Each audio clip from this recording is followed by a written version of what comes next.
Sorry, but Ozempic is not going to save you. And this is a reversal. It's a reversal of what I've been saying because I honestly thought Ozempic was going to kind of end obesity.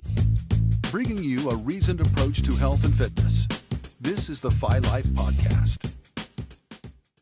Welcome to the Phi Life Podcast. I'm John Barban. With me is Brad Pilon. And today we're going to talk about Ozempic. And Brad has a specific, little point to bring up. Sorry, but Ozempic is not going to save you. And this is a reversal. It's a reversal of what I've been saying because I honestly thought Ozempic was going to kind of end obesity. And that was extremely short-sighted. And I should have seen it coming. So let me explain. Okay. All right. So you remember when you and I worked in the supplement industry. And do you remember when low-carb first became a thing?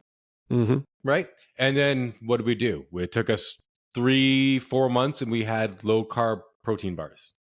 Right? We adapted. And then before that, low fat was a thing and we had low fat snacks, right? So what I learned in the last week is right now, if you're a food chemist, you are in high demand because what the food industry is looking for is GLP-1 optimized foods. So they know, okay, GLP-1, it definitely targets the satiety signals. But see, satiety isn't one signal. What they know, that maybe not all of us know, is just a cascade of signals. So just like how they convince us to eat more, us non-Ozempic users previous, right? They're like, what makes people eat salt, fat, sugar, that kind of thing. Gone back to square one. And they're like, okay, we got to rule out your traditional stuff. What's going to make an Ozempic user eat? Because we're, again, to quote Eat Stop Eat, to them, we're consumers. That is our specific job. They make billions because we consume. We can't stop consuming. This is just a chess match. So as a great example, if you're an Ozempic or GLP-1 agonist user, one of the signals for consumption that hasn't been overridden by Ozempic is crunch. That crunch of a chip, that crunch of a cookie. I mean, there is no better crunch than a dad's chocolate chip oatmeal cookie. I mean, it's perfection. Recreating that in other foods, increasing the crunch will increase your intake. That doesn't matter if you're on Ozempic or not. So what I realized, I'm like, this is just a constant battle. And Ozempic right now, it's fantastic. But I'm going to say 2 to 3 years from now, almost all fast foods, all convenience foods will be GLP-1 optimized. Meaning, yeah, we know that GLP-1 has blocked these satiety signals. We've added in, I don't know, sparkles, whatever it takes, right? Whatever it is going to make you eat. Which we realize, I'm like, dang it, it's not going to save us. It is still going to come down to the GLP-1 agonists are going to help. We're still going to have to find a way to eat less because they're constantly trying to find a way to make us eat more or buy more. They don't give a flying if we eat it, but they want us to buy it. Right. So we're stuck. Yeah. Yeah, you sent me a good article about that. And I think there's a video too about someone explaining this is already happening with food scientists trying to circumvent the appetite suppression nature of GLP-1s, which is crazy. You keep saying optimized. I think they just like circumvent. Yeah. Like, foods that will sell well. GLP resistant foods, something like that. Doesn't matter if you eat them; they just want it to sell well. So something about the memory of the I didn't even think of that. Yeah, they don't give it. They don't care if you eat it; they just want you to buy it. So repeatedly. this makes sense. This makes sense from the standpoint of people who take a GLP-1 most likely will have some grouping of foods that all of a sudden they can't eat. They don't have a palate for it anymore. Yeah, and it's surprising. You don't really know what foods it'll be. In some cases, it does tend to cluster on really rich foods. Mm-hmm. A lot of people lose their sweet tooth if they had one, where they can't handle really sweet stuff anymore. But not everyone. So it affects everyone slightly differently. You're not really sure what's going to happen. So what you're saying is they're going to be trying to find a way to reintroduce those foods so that you can still handle them. So a great example. You said a while ago on a podcast that one of the things those agonists do is they slow down the transit time. So just find a way to speed it up so it's back to normal. It is ridiculously obvious when I thought of it. Like if I were the CEO of Snackwells or something, the minute Ozempic started showing up in the news, I would have a boardroom meeting and be like, all right, we can't get rid of it. We can't lobby our way out of it. We got to beat it, right? So get a whole bunch of people using it in here right now. We're taste testing. We're color, because color is a huge thing. I have stories on that one. We'll share in a minute. We'll color test. We'll like whatever it takes. And remember when I was doing protein powders and I was in charge of fixing strawberry, and I realized after like 6 months of failure that my issue wasn't the flavor. It was the color of the pink. And when I changed the pink to a lighter pink, it tasted better to most people. So wow. Yeah. stuff like that maybe Ozempic makes you favor a darker pink. I'm going to find out. I'm still selling this to you. You're still going to like it. Right. Yeah. I'm going to make it so it doesn't hurt your stomach.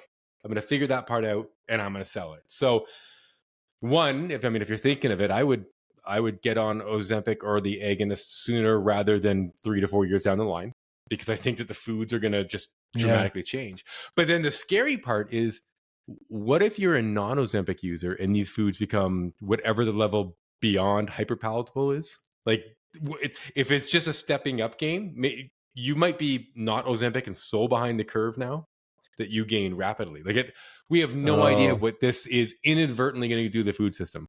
Yeah. If a whole category called Ozempic optimized is created that increases gastric emptying time, is somehow overcomes the lack of appetite, and then someone who's not on Ozempic tries to eat one of those, will it be nothing, or will it be like hyper addictive? Or you don't know. I mean, so I ate 3 optimized donuts and not being Ozempic. They go through me faster, but I absorb the calories just as quickly. So now I'm like, I don't even feel like I ate anything, but I'm 800 calories up on the day. So that could get pretty tough. So that could be a label to look for, Ozempic or GLP-1 optimized or something, like kind of like you've got organic, you've got regular, now you've got GLP-1 optimized foods. Yeah. And food engineered, like lots of foods are engineered. Most packaged foods are all packaged foods are engineered. All foods are engineered. Yeah, you know what? Basically all food is engineered to some degree. Even your steak, I mean, that's as unprocessed as you can get, right? The shape of those steaks in your, whether it's a butcher or just a supermarket, those shapes were optimized for your eye.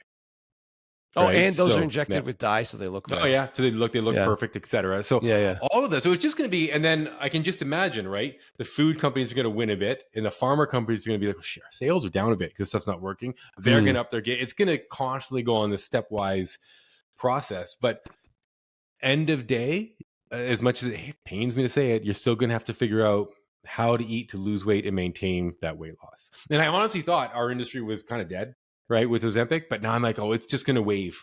It's going to go to the point where, or it's going to be, I don't know, what supplements do you need to add as a GLP-1 taker, GLP-1 agonist user, to then those supplements work for you, but not a non-user. And then they help blunt it. It's just this vicious cycle, but you're going to have to figure it out, because this is not going to be the answer for everyone always. It's going to be the answer for a 3 to 4 year developmental cycle of food scientists working, and then it's going to cycle out. So you're still going to have to figure out how to eat, unfortunately. Yeah, I mean, the reduction in appetite at least gives you a fighting chance at controlling your intake.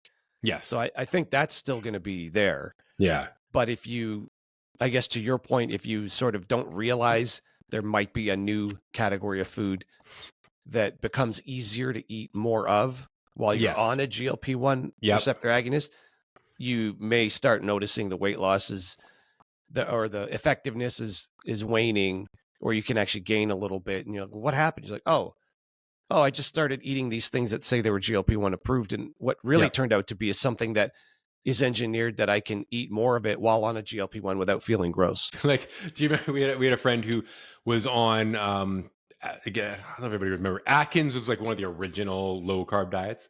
And then he was doing great and he was losing. He's getting ready for a contest. And then he started gaining again because he had bought all the Atkins snacks.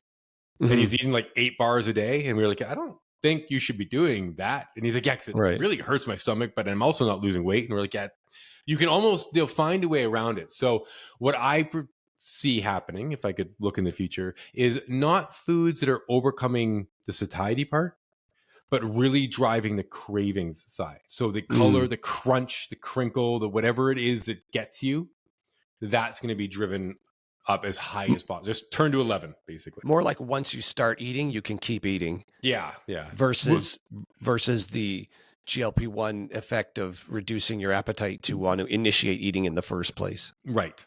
So, well, think of all the slogans. The like once you start, lays it, but you can't just eat one or something like that. Yeah, exactly. All those slogans are now. There's a giant hint right across the face. Right, that was the goal all along. So, yeah. So it's gonna come right back to, GLP-1 agonist or not.